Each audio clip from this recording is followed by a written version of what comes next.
Hello, this is Tom, aka Jedion, here for Tabletop Tap Room's Fanzine Friday. This is Fanzine Friday number 34. That means we're doing Frontier Explorer number 9. Let's get right to it.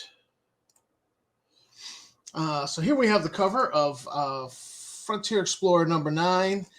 This is from the summer of 2014. And these models here of the Assault Scout were done up. God, I forget the name of the guy who did these on DeviantArt. And whenever we found these, and he was like, yeah, sure, go ahead, use them. I was like, yes. Because these are great looking images of the Assault Scout. So this was a great cover that was done for us. And the quote here is, a spaceship without an operating manual. The full quote is, the Earth is like a spaceship that didn't come with an operating manual. So just a gorgeous cover. J. Truman. J. Truman. I always want to say Thurman. It's J. Truman. Did the composite image for us, and these are his models, these Assault Scouts. He also did some great models of the Nighthawks freighters, both with like liquid containers and then just regular cargo containers. So fantastic stuff. The first article in this issue is Ada and the Brother Hunters by Eric Windsor. This is an origin story for the Yazarians. It's an ancient legend about the evolution of the clan and the Brother Hunters, and so this is a piece of Yazarian literature, and so it's a fluff piece. Okay, it's just a little fluff piece that may or may not impact the player character or the game. But what's really cool is when you come down here to the end of the article, there's an editor's note. And this is a great plot hook. There's a lot of potential here to use this as a plot hook. It says the Ma Zidan translates to catches Zidan in Pangal. The clan Ma Zidan once held a relic. Was the story of Ada and the Brother Hunters that was carved into a giant piece of clan tree wood. The writing was in ancient Yazarian hieroglyphs and depicted Ada's tree. The legend says that Ada's tree was struck many times by lightning and burned, and the clan's Mazidan eldest ancestor, cut the unburnt remnant of the tree and carved the legend into it to preserve the memory of Ada's tree. The relic always served as the sunrise wall of the clan chief hall for the Mazidan. They brought the relic to Hence during the Exodus, but it went missing, and the clan Mazidan suspects it was taken by the family of one.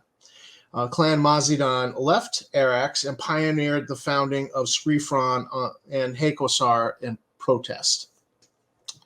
So we get a little Hakosar, Skrifron intersect here from this. You have this missing relics have been stolen. So this is a great potential plot hook for an adventure. You got stuff carved in hieroglyphs. I always find that interesting. And so this, is a great plot hook, and it intersects with the rest of the information in this issue, which is centered on Skrifron.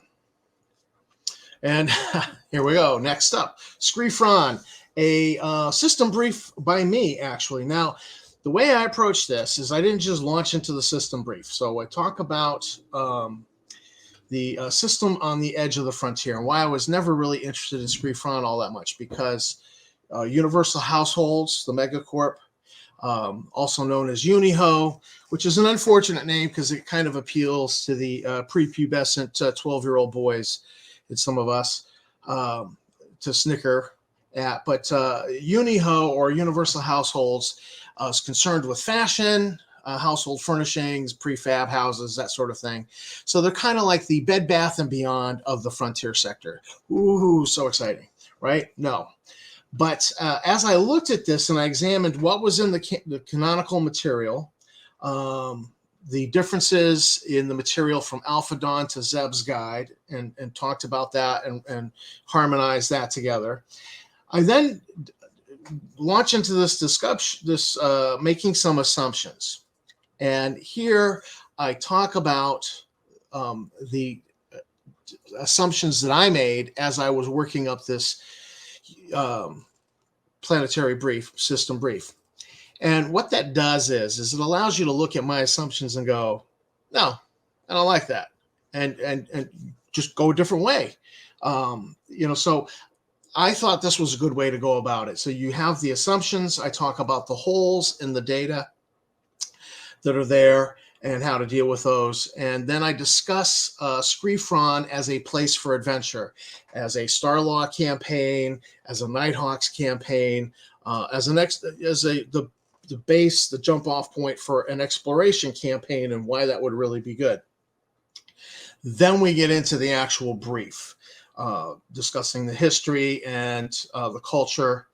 And towards the end here, I then do cultural perspectives. And so if your character is from Screefron, if Hakosar, and they're from the urban environment, I talk about that. What's the character's mind? Give you a little bit of the mindset of what the characters who, are more urban oriented from this setting versus those who are more rural, player characters with a military orientation, because you have a strong military presence in system. And then characters from Hakosar in general.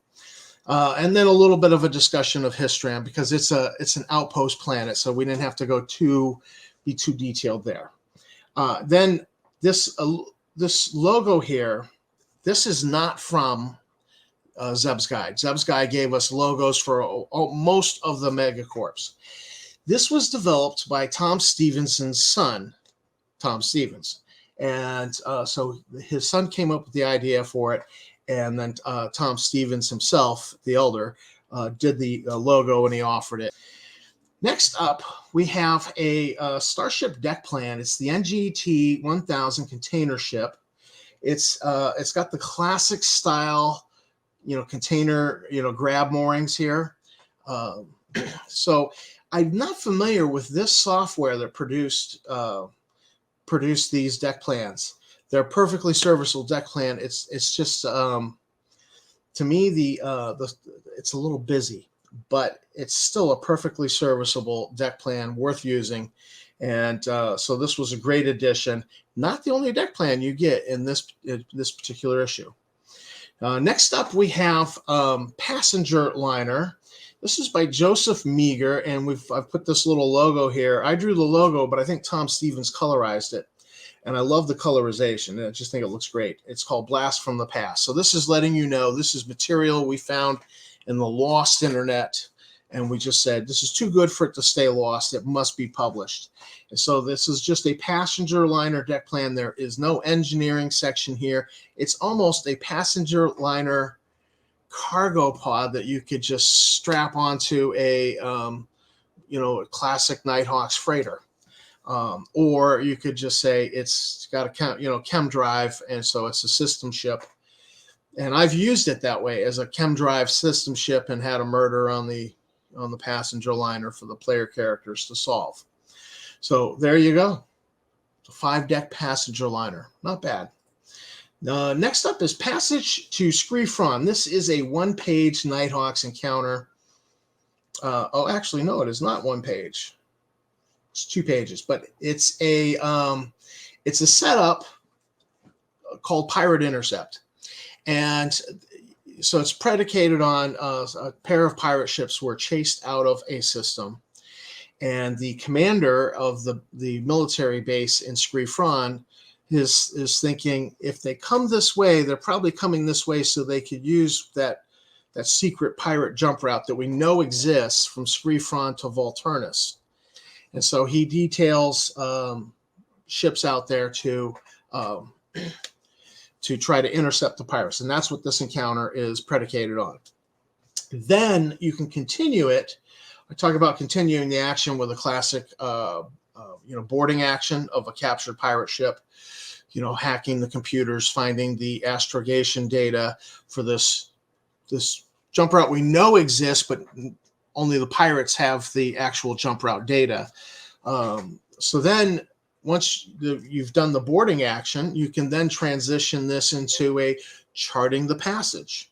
And so then there's another adventure here where somebody's got to go and actually fly the jump route and see what happens. And so that's a lone ship gets sent to scout it, and they arrive, and they in the very outermost of the Volturnus system, out by around the Oort cloud, and they pick up a signal, and then that leads to a little bit more adventure and a little more discussion. So, and then there's some more discussion about mech non-diplomacy by other means, another little Nighthawks encounter. Then next up, we have another blast from the past. I've been digging in the lost internet, the Internet Archive, and this is from Chance Fulmar, and it's the Freedom class ships. Now, this is not a deck plan, but there are Nighthawk statistics here, and this is an interesting idea. Even though you don't have a deck plan, this is an interesting ship to have as. It was built, it was used, and now the military's selling them off, and they're out there for cheap for somebody looking for a ship. It's going to have some quirks.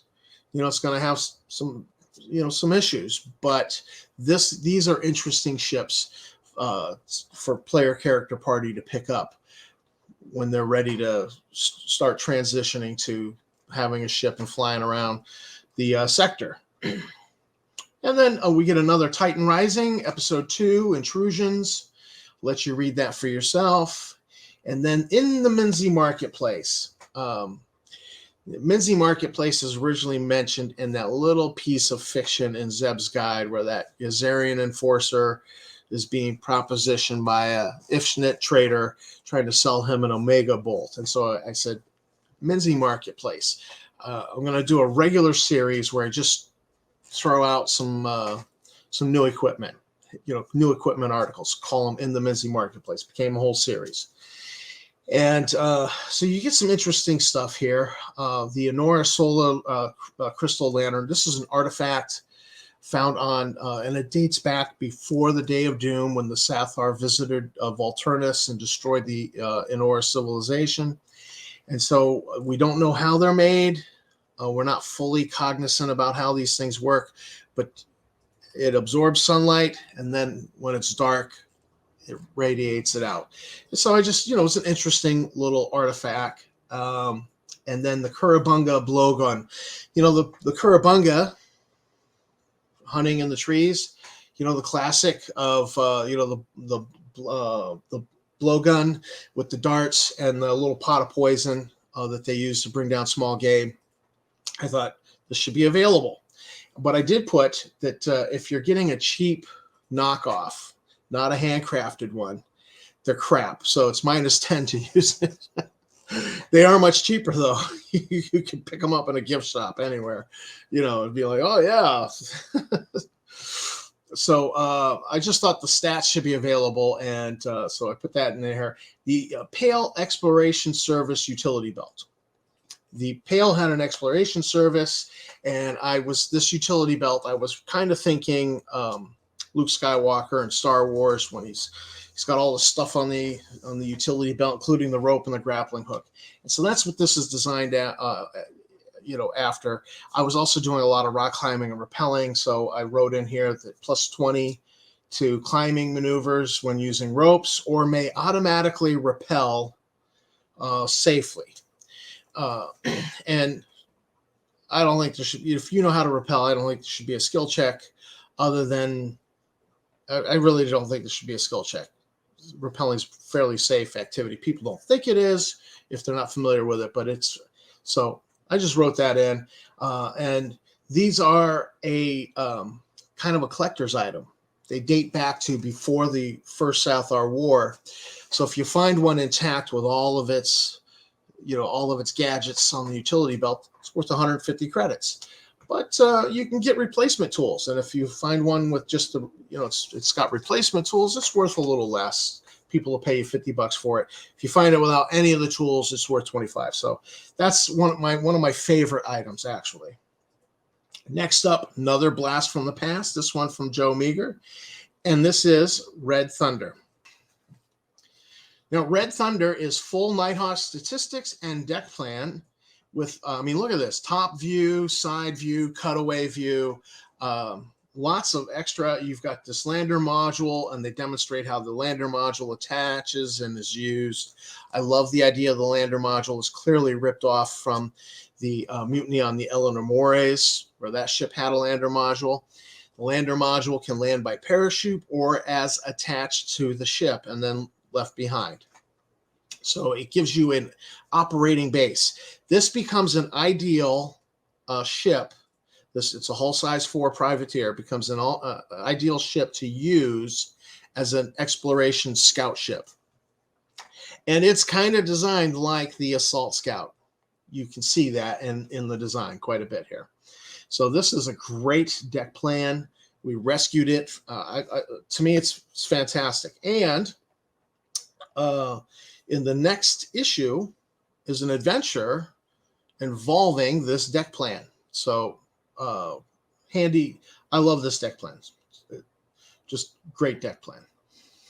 Then we get, this is Edwin Cintron. Now, Edwin Cintron, the title here is Rodworth Guide to Pre-Frontier Atomic Rockets. And Edwin Cintron has been writing a whole fiction series following Rodworth Schimalt. That was the Love and Atomic Rocket series. Great fiction series. Here, this is actually a not a story, but it's an actual article on early atomic rockets, early rocket technology in the frontier. So if you're doing an adventure and you want to make it clear that this ship the characters have discovered or whatever has older technology, you would probably use this. So this becomes part of the setup for an adventure. Or if you want an excuse why they're not going to take over this ship and continue to use it, it might be because it has this older technology. So that's a great little article. And then we get the Minotaur Sea Lion by Eric Windsor. We found this great piece of artwork done by Silent Rage on DeviantArt, and he let us use it. I love his sketches here, the extra sketches, showing the sea lion in action, showing it swimming. This is just fantastic. So we get the, and it's again, one of those ecology articles, ecology of, that we used to get in Dragon Magazine. You get the full stats, the GM notes here. This is an ambush hunter, loves to ambush. And so it talks about how beings raised on Minotaur and those living in the wild are conditioned to watch for sea lion ambushes. Off-worlders and urbanites are often caught off guard by ambushes, and Minotaur officials recommend anyone going into the wild should have a native guide. But this is not properly publicized. Players with environmental skill may learn to detect a sea lion ambush from a native guide, and I think it should say or by. There's no or there, but or by successfully applying analyze ecosystems sub-skill. So here's an opportunity to use the environmental skill, one of the sub-skills there, analyze ecosystems. And then you'd automatically be able to detect sea lion ambushes. So I like that. I love that little tie-in. Then we get from Jason Combs, Skylab series stations. And this is just detailing up these Skylab style space stations. Clearly some art that must have come from it says NASA right there. And so he's giving you stats for them, but no real deck plan. But I think we should have more of these in the frontier. So you have an outpost or a light population planet. They need a platform in space. Maybe it's a light population planet that the economy is agriculture. So they're going to want maybe a weather satellite, weather station. platform like this would be very logical, and we should actually propagate these throughout the frontier. These should be very common in this type of a society, that you have some sort of platform, if they don't have a full-fledged spinning space station with simulated gravity. And then finally, we get lesson 9. Has it been 9 episodes of Grimm's Guide? Well, 9 episodes of Grimm's Guide, and you can read that comic for yourself. So there you have it. Frontier Explorer number 9. We did resurrect a lot of material from the lost internet, but it's very good material, and loved having it. So it's almost a Nighthawks heavy issue. You get a lot of material, a lot of angles and connections to Screefron for adventure. And I think it's a very Game Master friendly issue, providing you with the materials you need to set up an adventure. I mean, numerous deck plans and multiple deck plans and Nighthawk ships and various suggestions for adventure campaigns in here. So this is Tom signing out for Tabletop Taproom with another Fanzine Friday. Thanks for watching my video, and thanks to my subscribers. You guys are great. I love you. And if you have not subscribed, please consider hitting the like, subscribe, and bell icon. Help me build the channel. But until then, I will see you in the frontier.